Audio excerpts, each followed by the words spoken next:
उत्तम से भी उत्तम श्रेष्ठ वरदान मांगे। सब लोग जो मांग रहे हैं वैसा नहीं, कुछ अलग सा वरदान मांगे। भगवान महादेव ने उपमन्यु को भी यही कहा था, उपमन्यु ऐसा कुछ वरदान मांगो। अब तक किसी ने ऐसा वरदान नहीं मांगा है। और आज चंद्र महाराज को कह रहे, चंद्र आपके मन में जो इच्छा है ऐसा वरदान तो मांग सकते हैं आप, लेकिन कोई विशेष आपके मन में जो इच्छा है तो आप मांग सकते हैं। लेकिन चंद्र महाराज ने बहुत सुंदर विवेक दिखाया है। चंद्र ने कहा कि महादेव यदि प्रसन्नो देवेश, महादेव आपकी प्रसन्नता सबसे बड़ा वरदान है। महादेव आप प्रसन्न हो, आप प्रकट हो गए, आप मेरे सामने उपस्थित हैं। भगवान देवताओं के पास मांगना पड़ता है, महादेव आप देव नहीं है, आप तो देवों के देव हैं। जो मांगे ने वरदान देते उसको देव कहा जाता है, कुछ मांगना नहीं पड़ता और वरदान देते रहते, इसीलिए तो आपको महादेव कहते हैं। योग्यता के अनुसार देने वाला देव है, लेकिन आप तो कभी किसी की योग्यता देखते ही नहीं, बिन योग्यता आप वरदान देते रहते हैं। महादेव क्या मांगे आपके पास, लेकिन आपने मुझे कहा है मांगने के लिए, इसीलिए भगवान मैं कहता हूं यदि प्रसन्नो देवेश, मुझे पता है किम साध्य भवेन मम, मेरे लिए कोई वस्तु असाध्य नहीं है। जो मांगू जो नहीं मांगू वो सब कुछ मुझे मिलने वाला है, क्योंकि आपकी प्रसन्नता सबसे बड़ा वरदान है।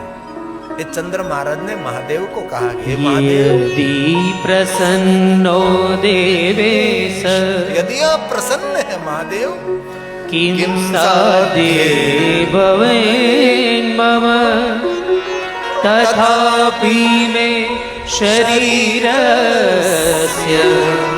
क्षयं वारय शंकर, क्षयं वारय शंकर।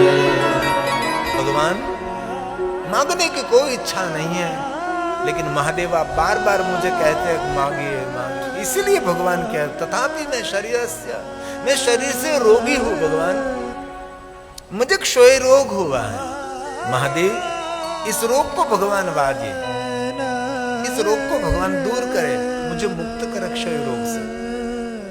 भगवान शिव ने कहा चंद्र सुनो, आपको जो रोग हुआ है ना, और दक्ष महाराज ने श्राप दिया है। किसी का निशासा, किसी की बद्दुआ, किसी का श्राप लगने से जो कुछ दुख होता है, इन्हें से मैं भी मुक्त नहीं कर सकता। इसीलिए चंद्र महाराज जीवन ऐसा सुंदर निर्माण करिए, किसी का आशीर्वाद तो नहीं ले सके, लेकिन किसी की बद्दुआ न लगे उसका तो बहुत ध्यान रखिए। चंद्र महाराज अपने जीवन जिले में थोड़ा सा गलत प्रयोग किया है, इसलिए तो सब कुछ हुआ है। चंद्र मैं तुझे वरदान देता हूं, तुझे जो क्षय रोग हुआ है ना, ये रोग की पीड़ा में हरूं। मुझे सारी दुनिया हर हर महादेव कहते हैं, मैं सबकी पीड़ा हरने वाला हूं, मैं सबके दुख हरने वाला हूं।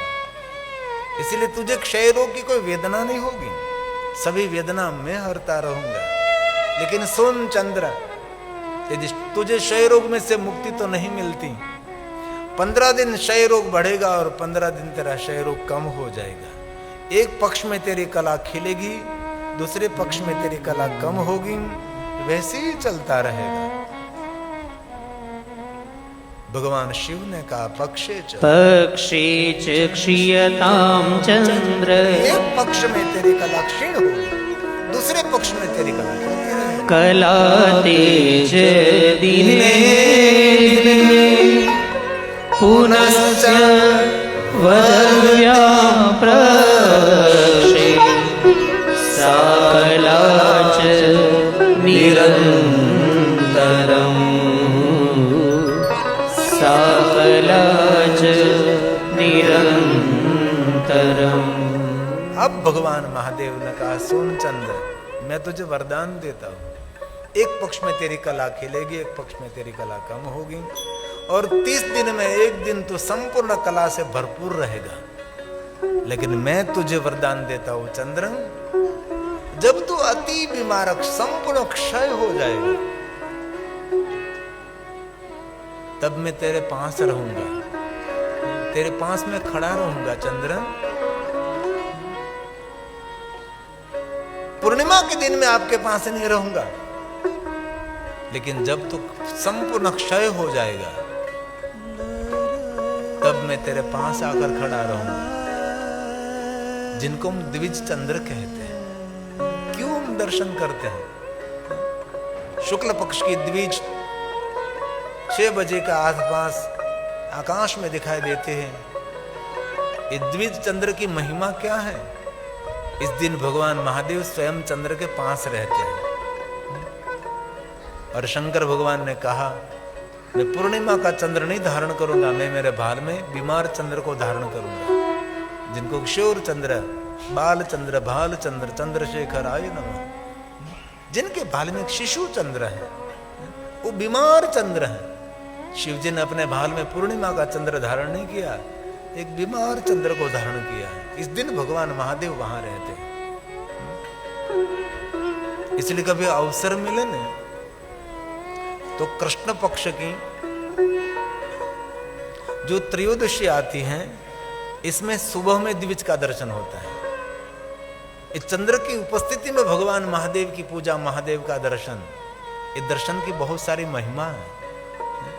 शुक्ल पक्ष में तो 6 बजे, 6:30 बजे, 7 बजे के 5:30 बजे ऐसे शाम के समय दिखाई देता है चंद्र। लेकिन कृष्ण पक्ष की जो त्रयोदशी आती है, उस दिन सुबह में द्विज चंद्र दिखाई देता है। और कभी भी अवसर मिले और महाशिवरात्रि के दिन सुबह में जो चंद्र दर्शन हो जाए, समझ लेना चाहिए आपको चंद्र दर्शन नहीं हुआ है, चंद्रमौलेश्वर महादेव का दर्शन आपको हो गया है। ये बहुत बड़ी महिमा है।